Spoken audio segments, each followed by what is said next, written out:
ఈ రోజు జగన్ గారు అంటే చాలా రోజుల తర్వాత అసెంబ్లీకొచ్చి కేవలం 2 నిమిషాలలోనే సభ నుంచి అయితే ఎళ్ళిపోవడం జరిగింది. దీన్ని ఎలా చూస్తున్నారు మీరు? డెఫినెట్‌గా అండి. ప్రజలు ఒక బాధ్యత గల ఒక ఎమ్మెల్యేగా గెలిపించారు. దాన్ని కాపాడుకోవాల్సిన బాధ్యత జగన్ గారి పైనుంది. సో, ఇలా ఎళ్ళిపోవడం అనేది చాలా బాధాకరం.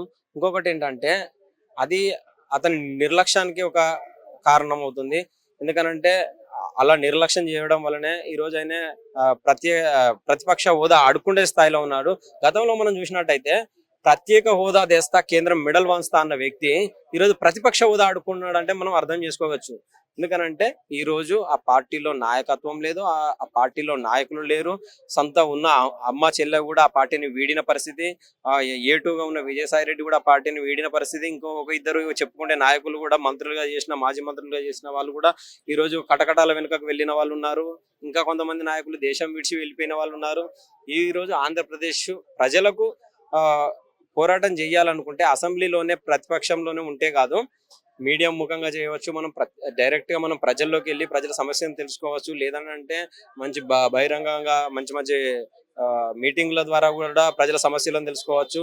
అంతే తప్ప ప్రతిపక్ష హోదానిస్తే మేము అసెంబ్లీకి వస్తాం లేకుంటే లేదు అని అనడం చాలా వరకు అది తప్పండి.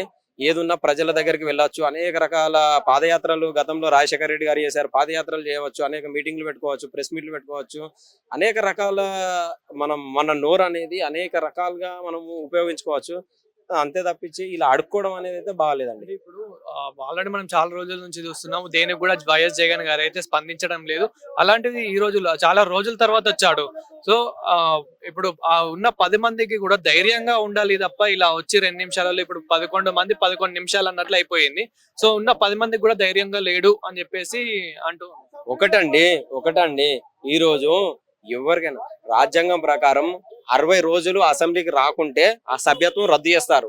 సో 60 రోజులు అతన్ని దగ్గరికి రావడం జరుగుతుంది. అసెంబ్లీ ఆయన సభ్యత్వం రద్దు చేస్తే అతను మళ్ళీ తిరిగి ఎలక్షన్ లో పోటీ చేయాల్సి వస్తే అతను కడప జిల్లాలో ఇప్పటికే చాలా ఆ పార్టీ తీవ్రంగా నష్టపోయింది. ఎందుకంటే అక్కడ వాళ్ళ చిన్నాన్న హత్య కేసు ఉంది. చాలా రకాలుగా పార్టీ అనేది డ్యామేజ్ లో ఉంది.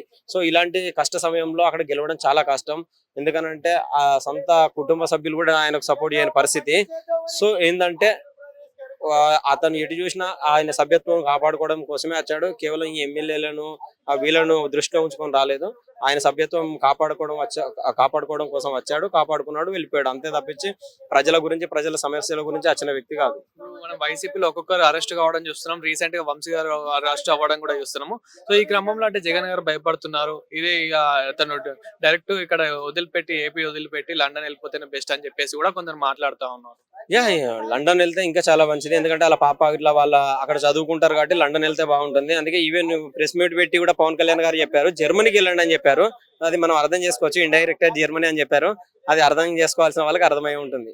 పవన్ కళ్యాణ్ గారు ఒకటి చెప్పారంటే దాని వెనక చాలా అర్థం ఉంటుంది. అది చెప్పారంటేనే అర్థం చేసుకోవాలి అనేది. అసలు జగన్మోహన్ రెడ్డి గారు రారు అని అనుకున్నారు. ఎందుకంటే ఒకవేళ జగన్మోహన్ రెడ్డి గారు ఆ అసెంబ్లీకి వచ్చినా సరే తన వాయిస్ వినిపించడానికి ప్రతిపక్ష హోదా అనేది ఖచ్చితంగా కావాలి. అలా వినిపించలేనప్పుడు ఓన్లీ ఏదైతే ప్రభుత్వం ఉంటుందో ప్రభుత్వం వాయిస్ వినిపించే అవకాశం ఉంటుంది. కాబట్టి జగన్మోహన్ రెడ్డి గారు అసెంబ్లీకి రాలేదు. రాకూడదని ప్రిపేర్ అయ్యారు. ఏదైతే మనకి స్పీకర్ గారు ఎవరైతే మనకి రఘురామకృష్ణరాజు గారు 60 రోజులు అసెంబ్లీకి రాలేని పక్షంలో ఖచ్చితంగా ఏదైతే సభ్యత్వం ఉందో అది రద్దు చేస్తారని చెప్పడం జరిగిందో, ఖచ్చితంగా అయితే జగన్మోహన్ రెడ్డి గారు అసెంబ్లీకి రావడం అనేది ఏదైతే ఉందో అది ఖచ్చితంగా అంటే రాకపోతే రద్దు అవుతుంది కాబట్టి రావాల్సి వచ్చింది.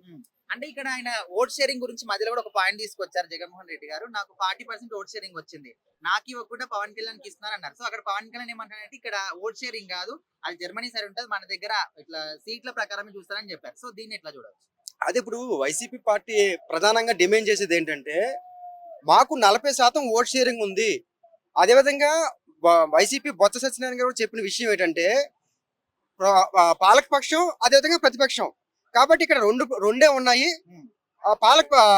పాలకపక్షంలో టీడీపీ జనసేన కూటమి ఉంది, ప్రతిపక్షంలో వైసీపీ పార్టీ ఉంది. కాబట్టి మాకు ఓట్ షేరింగ్ అనేది 40% ఉంది. కాబట్టి ఖచ్చితంగా మాకు ప్రతిపక్ష హోదా అనేది ఖచ్చితంగా ఇవ్వాలి అని డిమాండ్ చేశారు. ఇక్కడ ఏంటంటే లీగల్ గా కావచ్చు, లేదంటే చట్టసభలో ఎలా ఉంటదంటే ఎవరికైతే సీట్స్ ఉంటాయో ఆ సీట్ ని బట్టే మనకి ప్రతిపక్ష హోదా ఇస్తారు. ఓట్ షేరింగ్ బట్టి ఎవరు గతంలో కూడా ప్రజారాజ్యం పార్టీ గెలిచినప్పుడు కూడా ప్రజారాజ్యం పార్టీ చాలా ఓట్స్ వచ్చాయి, కానీ అట్లా సీట్ గా కన్వర్ట్ చేయలేదు. ఇప్పుడు మనకి అమెరికా ఎలక్షన్స్ లో అయితే మాత్రం ఓట్ షేరింగ్ బట్టి సీట్లుగా డివైడ్ చేస్తారు. ఇక్కడ అలా కాదు. ఇప్పుడు పవన్ కళ్యాణ్ గారు ఏమన్నారంటే మాకు 21 స్థానాలు వచ్చాయి, వైసీపీకి 11 స్థానాలు వచ్చాయి, కాబట్టి నెక్స్ట్ ప్లేస్ లో మేము ఉన్నాము అనే విషయం పవన్ కళ్యాణ్ గారు చెప్పారు. కాబట్టి నాకున్న అవగాహన ప్రకారం ఏం చెప్తున్నానంటే ఒక పొలిటికల్ అనలిస్ట్ గా ప్రతిపక్ష హోదా అనేది జనసేన పార్టీ తీసుకునే అవకాశాలు కూడా ఉన్నాయి. లేదా భవిష్యత్తులో అంటే ఇప్పుడు ఈ సెషన్స్ కాకపోయినా సరే నెక్స్ట్ సెషన్స్ అయినా సరే ఖచ్చితంగా జనసేన పార్టీకి ప్రతిపక్ష హోదా వచ్చే అవకాశాలు ఉంటాయి. అంటే ఇక్కడ ఇంకో విషయం అన్న, ఇప్పుడు అసెంబ్లీకి పోయిన వాళ్ళంటే ఇప్పుడు ప్రజల సమస్యల గురించి కానీ వాటికి అంటే ఇచ్చిన హామీలు అంతా ఇలాంటి వాటి గురించి మాట్లాడాలి, కానీ అక్కడికి వెళ్ళి కూడా ఈ విధంగా ప్రతిపక్ష హోదా గురించి మాట్లాడడం కరెక్టే అంటారా మీ పాయింట్ ఆఫ్ వ్యూ? అంటే యాక్చువల్ గా ప్రతిపక్ష హోదా అడుగుతారు. ఇప్పుడు కేంద్రంలో కూడా గతంలో కూడా కాంగ్రెస్ పార్టీకి ఇండియా కూటమికి ప్రతిపక్ష హోదా లేనప్పుడు వీళ్ళు కూడా కేంద్రంలో అప్పుడు నరేంద్ర మోడీ గారిని కావచ్చు బీజేపీ ప్రభుత్వం గారిని ప్రశ్నించారు. ప్రతిపక్ష హోదా అడగడం వైసీపీ పార్టీ యొక్క రైట్స్. ఆ రైట్స్ అనేది ఉన్నాయా లేవా అనేది డిసైడ్ చేసే స్పీకర్. ఒకవేళ స్పీకర్ వైసీపీ పార్టీ యొక్క రైట్స్ ని వైలేట్ చేసినట్లయితే మాత్రం దాన్ని హైకోర్టులో అప్పీల్ చేస్తారు. ఇప్పుడు ఆల్రెడీ వైసీపీ పార్టీ వాళ్ళు ఆల్రెడీ హైకోర్టులో అప్పీల్ చేశారు. హైకోర్టు ఏదైనా స్పీకర్ గారికి డైరెక్షన్ ఇచ్చినట్లయితే మాత్రం ఆ డైరెక్షన్ లో వైసీపీ పార్టీ యొక్క రైట్స్ వైలెన్స్ అయ్యి ఉండుంటే మాత్రం ఖచ్చితంగా దాన్ని పరిణిలో తీసుకుంటారు. ఇంకా స్పీకర్ గారు ఏ రకమైన రిప్లై కానీ ఇటు వైసీపీ పార్టీకి కానీ అటు హైకోర్టుకి కానీ ఇవ్వలేదు. కాబట్టి ఆ కోర్టు డిసిషన్ ఏదైనా ఉంటే ఖచ్చితంగా ప్రతిపక్ష హోదా డిసిషన్ అనేది స్పీకర్ హ్యాండ్ ఓవర్లో మాత్రమే ఉంటుంది. అది పూర్తిగా వాళ్ళే సుప్రీం అక్కడ. సో వైసీపీ పార్టీ ప్రతిపక్ష హోదా అడగడం అనేది తప్పు కాదు, 80% తప్పు కాదు. ఎందుకంటే వాళ్ళ యొక్క రైట్స్ అంటే వాళ్ళకు ఫీలింగ్ అంటే ఎక్కువ టైం ఉంటే ప్రజల తరపున మేము ప్రశ్నిస్తామని అనుకోవడం తప్పులేదు. అది అందులో ఉంటే మాత్రం ఖచ్చితంగా స్పీకర్ గారు ఇస్తారు, లేకపోతే ఎందుకు ఇవ్వలేదో కూడా చెప్తారు. స్పీకర్ ఒకవేళ ఏకపక్షంగా వ్యవహరిస్తున్నారని వైసీపీ పార్టీ వాళ్ళకి అనిపించినా దాన్ని హైకోర్టులో పిట్లేసారు. కాబట్టి ఖచ్చితంగా స్పీకర్ గారు హైకోర్టు చెప్పాల్సిన బాధ్యత ఉంటుంది. సార్ నమస్తే సార్. నమస్తే అండి. సో మరి జగన్మోహన్ రెడ్డి అసెంబ్లీకి ఎప్పుడు వస్తాడని అందరు వెయిట్ చేశారు. సో వచ్చిన 11 నిమిషాలకే వెళ్ళిపోవడం జరిగింది, వాకౌట్ చేశాడు. సో దీన్ని ఏ విధంగా చూడొచ్చు మనం? పులివెందల పులి పిల్లి అయిపోయింది ఏంటారా అనుకుంటున్నారు అందరూ. ఏమండి పులిలాగా వస్తాడు అంటే పిల్లి అయిపోయాడు. ఏమండి అసెంబ్లీకి వచ్చిన తర్వాత ఆయన ప్రజా సమస్యల మీద పోరాటం చేయాలి. పోరాటం చేయకుండా 5 నిమిషాలు కూడా అసెంబ్లీలో ఉండకుండా వచ్చే 5 సంవత్సరాలు నాకు అధికారం ఇవ్వండి అని అడుగుతాడు. ఈ ఎంత హాస్యాస్పదమైన మాట అంటే, అలా నాయకుడని కూడా ఎవడు అడుగుడు. నిలబడాలా, పోరాటం చేయాలా, చేస్తున్నటువంటి కార్యక్రమాల మీద చర్చ చేయాలా, ఏదన్నా తప్పు చూస్తే ప్రభుత్వాన్ని నిలదీయాలి. అంతేగాని పిల్లిలా పారిపోవడం ఏంటి నాకు అర్థం కాదు. ఇప్పుడు ప్రతిపక్ష హోదాగా అంత గట్టిగా మాట్లాడుతున్న వ్యక్తి అదే గట్టిగా ఎందుకు అసెంబ్లీలో ఉండట్లేదు అది క్వశ్చన్. ఈయన దొంగలా పారిపోతున్నాడు కాబట్టి నేను ఒకటి అనుకుంటున్నా, ఈయన చేస్తున్న కార్యక్రమాలన్నీ కూడా ఏవో అప్పట్లో ఏవో స్కాములు చేసి ఉంటాడు, అవి కానీ అసెంబ్లీలో బయటపడతాయేమో, దేశం మొత్తం తెలిసిపోద్ది, ఉద్యోగం ఊడిపోద్ది, జైలు పోవాల్సి వస్తుందేమో అని చెప్పేసి ఆలోచన ఒకటి. అలా కాకుండా జైలు మ్యాండేటరీ ప్రకారం ఎలా తప్పించుకోవచ్చు, తప్పులు చేసి ఎలా తప్పించుకోవచ్చు, సంతకం పెట్టి వెళ్ళిపోతే మళ్ళీ ఇప్పుడు 90 రోజులేమో రాకపోతే ఆయన్ని ఎమ్మెల్యే పదవిని తొలగిస్తారు, రాజ్యాంగం ప్రకారం రద్దు చేస్తారు. అందుకోసమని నేను గుర్తు చేయడానికి అప్పుడప్పుడు ఇట్లా వచ్చి వెళ్ళిపోతున్నాడు. ఇప్పుడు అధికారం కావాలనుకున్నప్పుడు పోరాటం చేయాలి. పవన్ కళ్యాణ్ గారండి మగవాడంటే 10 సంవత్సరాలు అధికారం లేకపోయినా పార్టీ నిలబడి జగన్మోహన్ రెడ్డికి ఒక ముఖ్యమంత్రికి ఎదురు తిరిగి ఏ జగన్ నిన్ను అతపాతాలను తక్కువపోతే నేను పవన్ కళ్యాణే కాదు అని నిలబడి గుండె ధైర్యంతో నిలబడ్డాడు. అలా ఆయన చూసి నేర్చుకో. ఆయన అంటే ఇక్కడ ఇంకో పాయింట్ ఏది మాట్లాడుతున్నారంటే నాకు 40% ఓట్ షేరింగ్ ఉంది, నాకు ఎందుకు ఇవ్వరు అని పోరాటం చేస్తున్నాడు. ఇక్కడ పవన్ కళ్యాణ్ ఏమంటాడంటే ఓట్ షేరింగ్ కాదు సీట్లు ఇంపార్టెంట్ అని ఈయన మాట్లాడుతున్నారు. ఇప్పుడు శోభనం గదిలోకి వెళ్ళిన తర్వాత నాకు తలపాకు కట్టండి నా సంగతి చూపిస్తాను అన్నట్టుంది ఇది. అదే శోభనం గదిలోకి వెళ్ళిన తర్వాత నీకు తలపాకు కడితే నువ్వేం చూపిస్తావు, తలపాకు కట్టకపోతే నువ్వేం చూపిస్తావు. పవర్ ఉంటే ఏంటి లేకపోతే ఏంటి. ప్రతిపక్ష హోదా అనేది నీకు తెలుసు 11 సీట్లకి రాదు, 18 సీట్లు భయపడి వస్తేనే ప్రతిపక్ష హోదా వస్తుంది. అప్పుడు నువ్వేమన్నావు, చంద్రబాబు నువ్వు ఇంకో 3 సీట్లు 4 సీట్లు నేను లాగేశానంటే నీకు ప్రతిపక్ష హోదా కూడా కోల్పోతావు, నీకు 23 సీట్లే వచ్చాయి అన్న నంగనాసివి. 11 సీట్లకి నాకు ప్రతిపక్ష హోదా కావాలని ఎందుకు అడుగుతున్నావు ఎవరికి అర్థం కావట్లేదు. నువ్వు పోరాటం చేయండి. ప్రభుత్వంలో ఉన్నప్పుడు నువ్వు కొన్ని పనులు చేసావు, ఆ పనులు చూపించుకుంటూ ఇప్పుడు ఆ పనులు మీరు చేయట్లేదు, మీరు ఎందుకు చేయట్లేదు నిలబెడితే నిలబడి అడగాలి. చంద్రబాబు నాయుడు తప్పు చేస్తున్నాడా, కూటమి ప్రభుత్వం తప్పు చేస్తున్నా, నువ్వు నిలబడి అడగకపోతే ఏకపక్షంగా ప్రభుత్వం పోద్ది. రేపు పొద్దున ప్రజలు కదా ఇబ్బంది పడేది, నువ్వు కాదు కదా. నువ్వు నిలబడితే ప్రజలకి అన్ని అందుతాయి. నువ్వు నిలబడకుండా సచ్చు సన్నాసులకు వెళ్ళిపోతే రేపు పొద్దున ప్రజల పరిస్థితి ఏంటి అంటే నీకు హోదా ఇస్తేనే పోరాటం చేస్తావా? అంతే. అంటే హోదా ఇస్తేనే ప్రజల కోసం పోరాటం చేస్తావా? ఇది ఎంతవరకు కరెక్ట్ జగన్మోహన్ రెడ్డి గారు? హోదా అవసరం లేదండి, ప్రజలు మీ వెనకాల ఉన్నారు. 40% ఓట్ షేర్ వచ్చింది, వాళ్ళకి ఏం సమాధానం చెప్తావు? 40% ఓట్ షేర్ ఉంది కదా నీకు, వాళ్ళని చూసుకోవాలని బాధ్యత ఉంది కదా నీకు. అంటే ఈయనకు ఓట్లేసిన వాళ్ళ నమ్మకం నిలబెట్టుకోవడానికైనా అసెంబ్లీకి వస్తే బాగుంటది అనేది వాళ్ళ ఒపీనియన్. వాళ్ళ ఒపీనియన్ కాదు, మన ఒపీనియన్ కూడా. అసెంబ్లీకి రాకపోతే సమస్యలు ఎలా తెలుస్తాయండి? వాళ్ళు తప్పు చేస్తున్నారో, ఉప్పు చేస్తున్నారో, లేకపోతే ఏకంగా దోషేస్తున్నారో తెలియాలి కదా మాకు. మేము గాలిలో నువ్వు బయటకు వచ్చి మాట్లాడితే మాకేం తెలుస్తుంది? అసెంబ్లీలో నిలబెడితే ఈ కార్యక్రమాలు మీరు చేయట్లేదు, ప్రజలు చాలా అన్యాయం అయిపోతున్నారు, ప్రజలు చాలా ఆర్థిక ఇబ్బందులు పడుతున్నారు, మీరు సహాయాలు చేయండి, సంక్షేమ పథకాలు ఇవ్వండి నువ్వు అడగాలి కదా. అడగకుండా ముండబోపిలాగా అసెంబ్లీలో 5 నిమిషాలు లేకుండా వచ్చేసి వేళ బయటకు వచ్చి నేను మాట్లాడతా, తలపాకడితే శోభనం చేస్తా, ఏందా ఇది? నాకు అర్థం కాదు, ఇది కరెక్ట్ కాదు. సో ఓవరాల్ గా మరి ఆయన పార్టీ ఉంటది అనుకోవచ్చా, మొత్తానికే పోతుంది అనుకోవచ్చా? ఇలా చేస్తే ఊడిపోద్ది పార్టీ, ఉండదు, గాలిలో కలిసిపోద్ది.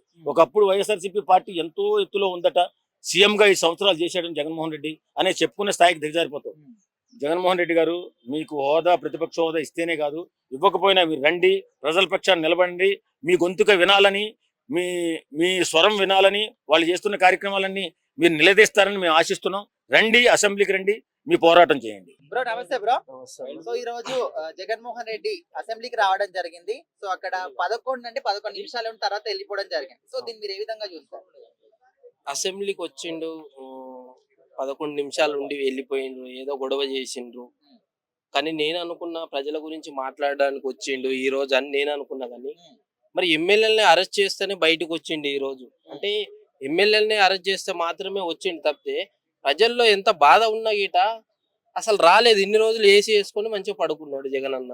మళ్ళీ ఈ రోజు అసెంబ్లీకి వచ్చి ఏం మాట్లాడతాడని మేము అనుకున్నాం. ఎమ్మెల్యే గురించి మాట్లాడతారా, ప్రజల గురించి మాట్లాడతారా అనుకున్నాము. కానీ 11 నిమిషాలు ఉండి ఇంకా పారిపోయిండు. మళ్ళీ గట్టి పార్టీ కదా ఇక్కడ ఉన్నది, అంటే పవన్ కళ్యాణ్ అన్నతోటి మాట్లాడలేడా, లేకపోతే చంద్రబాబు నాయుడుతో మాట్లాడలేడా, పవన్ కళ్యాణ్ అన్నతో మాట్లాడలేడా, శక్తి లేదా, అంత మాట్లాడేంత లేదా, దమ్ము లేక వెళ్ళిపోయిందా ఏందో నాకు అర్థం కాలేదు. ఏం గొడవ అయిందో నాకు అర్థం కాలేదు. మొత్తానికి అసెంబ్లీకి రాకపోతే ఆయన సభ్యత్వం రద్దు చేస్తారని ఒక మాట ఉన్నది. అవును, సో అందుకోసం నేనున్నా అని గుర్తు చేయడానికి వచ్చాడు అనుకో. 100% హాజరు వేయడానికి వచ్చిండు జగన్ అన్న, హాజరు వేయించుకున్నాడు, వెళ్ళిపోయిండు, అంతవరకే. సో అది అంటే ఇప్పుడు నార్మల్ గా అసెంబ్లీకి వచ్చిన వాళ్ళంటే ప్రజల కోసం అని వాళ్ళ సమస్యలు చెప్పడానికి మాట్లాడతారు. అవును, కానీ ఈయన అక్కడికి వెళ్ళి కూడా తన సొంత అంటే నాకు ప్రతిపక్ష హోదా కావాలని మాట్లాడుతున్నారు. సో అది కరెక్టేనా? ఇంకా ప్రతిపక్ష హోదాలో ఉన్నాడు కదా ఆల్రెడీ. లేదు ఇవ్వలేదు కాబట్టి వచ్చినట్లుంది. హాజరు వేసుకుందాం మనము, ప్రతిపక్ష హోదానన్నా ఇస్తారేమో, నన్ను గుర్తిస్తారేమో, మళ్ళీ నెక్స్ట్ ఎన్నికల్లో గెలుస్తానో లేదో అని భయంతో ఈ రోజు వచ్చి ప్రతిపక్షం అన్నా ఇయ్యండి అని కరెక్టే అడిగింది. మరి ఇవ్వలేదేమో, మరి అంత దుర్మార్గం ఏం చేసిండో మా అన్న నాకు అర్థం కాలే. అంటే ఇప్పుడు చంద్రబాబు నాయుడు కావచ్చు, పవన్ కళ్యాణ్ కావచ్చు, వీళ్ళందరూ కూడా ఎదురు ప్రశ్నలు ఏమన్నా వేస్తారు, వాడికి సమాధానం చెప్పాల్సి వస్తుందని వెళ్ళిపోయాడు. 100% వేస్తాడు కాబట్టి వెళ్ళిపోయింది కదా. మా అన్న ప్రిపేర్ అయ్యి రాలేదు, స్క్రిప్టులు రాసుకోలేదు, ఎవరికి ఏ డైలాగ్ కొట్టాలనేది రాసుకోలేదు, అందు గురించి వెళ్ళిపోయిండు. ఎవరికి ఏ సమాధానం చెప్పాలనో తోయట్లేదు, ఆ స్క్రిప్ట్ అయితే రాసుకోలేదు, అందు గురించి వెళ్ళిపోయిండు. 11 నిమిషాలు ఉండి వెళ్ళిపోయిండు. నెక్స్ట్ వచ్చినప్పుడు స్క్రిప్ట్ రాసుకొని ప్లాన్ గా ప్రిపేర్ అయ్యి వస్తాడు. నెక్స్ట్ వచ్చే అవకాశం లేదు, డైరెక్ట్ లండన్ వెళ్ళిపోతాడు అని చెప్పేసి అంటున్నారు చాలా మంది. మరి భయం ఉంది కదా. మొన్న అన్నాడు బట్టలిప్పి కొట్టే రోజులు వస్తున్నాయి అన్నాడు.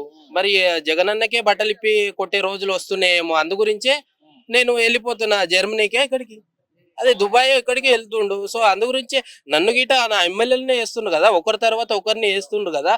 రేపు నా లిస్ట్ గిట ఉందేమో రెడ్ బుక్ లో అన్న భయం ఉంది, అందు గురించి వెళ్ళిపోతుండు.